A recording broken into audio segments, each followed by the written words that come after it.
জাতীয় বিশ্ববিদ্যালয় 2023 সালের ডিগ্রি তৃতীয় বর্ষের শিক্ষার্থী বন্ধুরা, আগামীকাল 12 অক্টোবর তোমাদের ইসলামিক স্টাডিজ ষষ্ঠ পত্র ইসলামী অর্থব্যবস্থা ও ব্যাংকিং এই সাবজেক্টের পরীক্ষা।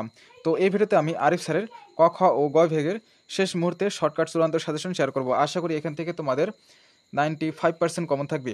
তো প্রথমে আমরা দেখব ক বিভাগ, অতি সংক্ষিপ্ত প্রশ্নাবলী ও তার উত্তর। তো এখানে যে প্রশ্নগুলোর পাশে 99% দেওয়া থাকবে, এই প্রশ্নগুলো খুবই গুরুত্বপূর্ণ। তো প্রথম প্রশ্নটি হচ্ছে, ইসলামী অর্থব্যবস্থার প্রবর্তক কে? আল্লাহর নির্দেশে ও হযরত মুহাম্মদ। 2. ইসলামের সুদের বিধান কি? ইসলামের সুদ হারাম। 3. বাই অর্থ কি? বাই অর্থ ক্রয় বিক্রয়। 4. বায়তুল মাল কি? ইসলামী রাষ্ট্রের রাষ্ট্রীয় কোষাগার। 5.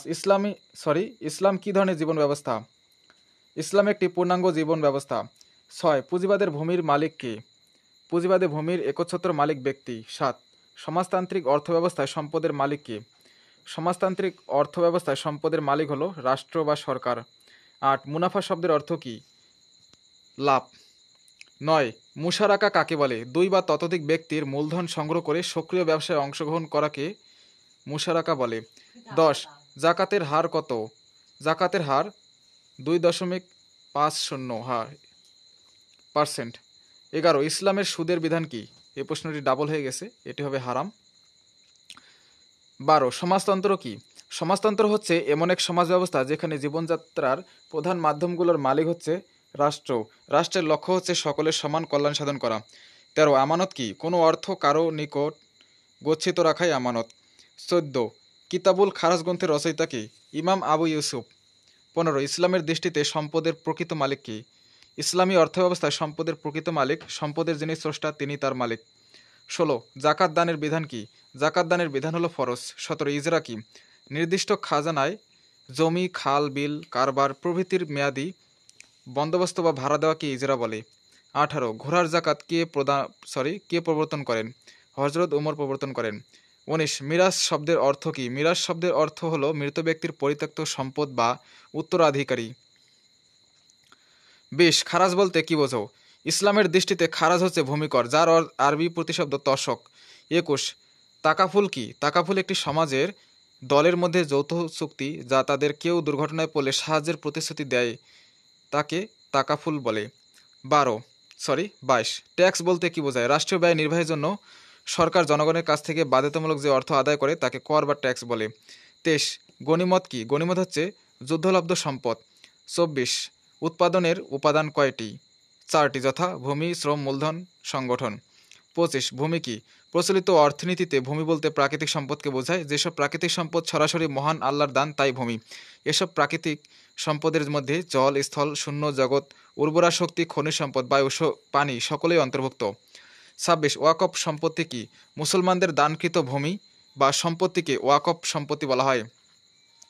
27. মালিকানা কাকে বলে? কোনো বস্তু বা বিষয়ের উপর নিরঙ্কুশ অধিকারকে মালিকানা বলে। 28. খুমুস শব্দের অর্থ কি? খুমুস শব্দের অর্থ 1/5 5/1 ভাগ। 29. নিসাব কাকে বলে? যে পরিমাণ সম্পদ হলে জাকাত দিতে হয় তাকে নিসাব বলে। 30. সুদ বলতে কি বোঝো? একটি নির্দিষ্ট ব্যবধানে নির্দিষ্ট পরিমাণ পণ্যের বা অর্থের উপর নির্ধারিত সময় নির্দিষ্ট করে যে অতিরিক্ত অর্থ বা পণ্যে আদায় করাই হচ্ছে সুদ বা রিবা। 31. ইসলামী ব্যাংক প্রতিষ্ঠিত হয় কবে? বাংলাদেশ ইসলামী ব্যাংক প্রতিষ্ঠিত হয় 1983 সালের 30 মার্চ। 32. সাদকাতুল ফিতর কি?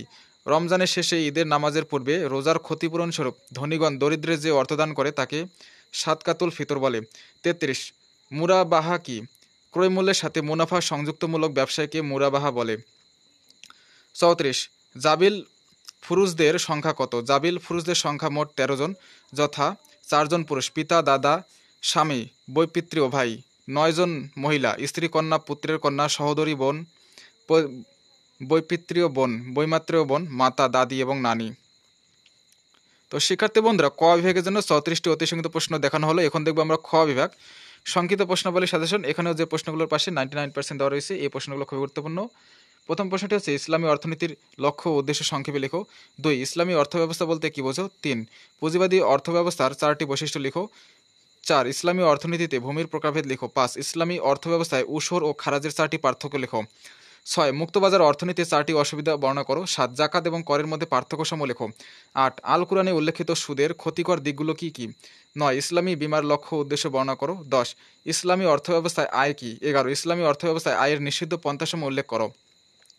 12 ইসলামী অর্থনীতি বলতে কি বোঝো? 13 ইসলামী ব্যাংকের সংক্ষিপ্ত পরিচয় দাও। 14 ইসলামী ব্যাংকের বিনিয়োগ পদ্ধতি সংক্ষেপে লেখো। 15 মুশারাকা কি? সংক্ষেপে আলোচনা করো। 16 বাইয়ে সালাম বলতে কি বোঝায়? 17 ইসলামী বীমার 4টি বৈশিষ্ট্য লেখো। 18 প্রচলিত ব্যাংক ও ইসলামী ব্যাংকের 4টি পার্থক্য লেখো। 19 বায়তুল মালের আয়ের উৎসসমূহ বর্ণনা করো। 20 মুদারাবা কি? সংক্ষেপে বর্ণনা করো। 21 জাকাত কি? তো খ বিভাগে 21টি প্রশ্ন দেওয়া হয়েছে। এখন দেখবো আমরা গ বিভাগ রচনামূলক প্রশ্নাবলীর সাজেশন। প্রথম প্রশ্নটি আছে ইসলামী অর্থব্যবস্থার উৎস ও পরিধি আলোচনা করো। 2 জাকাত কি? দরিদ্র দূরীকরণে জাকাতের ভূমিকা আলোচনা করো। 3 ইসলামী অর্থনীতি ও পুঁজিবাদী অর্থনীতির তুলনামূলক আলোচনা করো।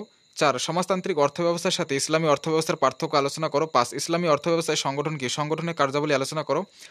6 ভূমি কি? ভূমির মালিকানা সম্পর্কে ইসলামের দৃষ্টিভঙ্গি বর্ণনা করো। 7 ইসলামী ব্যাংকের গুরুত্ব ও প্রয়োজনীয়তা বর্ণনা করো। 8 ইসলামী অর্থব্যবস্থায় আয় ও ব্যয়ের ধারণা ব্যাখ্যা করো।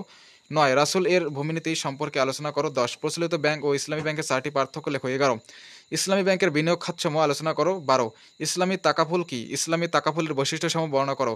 13 ইসলামী বীমা বলতে কি বোঝো? ইসলামী বীমা ও প্রচলিত বীমার মধ্যে পার্থক্য লেখো। 14 শ্রম কি? উৎপাদনের উপাদান হিসেবে শ্রমের গুরুত্ব আলোচনা করো। 15 ইসলামী অর্থব্যবস্থায় সম্পদ বন্টনের মূলনীতিসমূহ আলোচনা করো। 16 উসর ও খারাজ কি? ইসলামী অর্থনীতিতে উসর ও খারাজের গুরুত্ব আলোচনা করো। 17 ইসলামী অর্থব্যবস্থায় প্রকৃতি ও বৈশিষ্ট্য আলোচনা করো। 18 ইসলামী মালিকানা বলতে কি বোঝায়? ইসলামী অর্থব্যবস্থায় মালিকানার স্বরূপ ও প্রকৃতি আলোচনা করো। তো শিক্ষার্থী বন্ধুরা গ বিভাগে 18টি প্রশ্ন দাঁড়িয়েছে। তো এই ছিল ডিগ্রি 3য় বর্ষের ইসলামিক স্টাডিজ ষষ্ঠ পত্রের শেষ মুহূর্তের আরিফ স্যারের ক খ ও গ বিভাগের শর্টকাট চূড়ান্ত সাজেশন। তো এরকমই ভবিষ্যতে সাজেশন পেতে চ্যানেলটিকে সাবস্ক্রাইব করে সাথে থাকবে। ধন্যবাদ।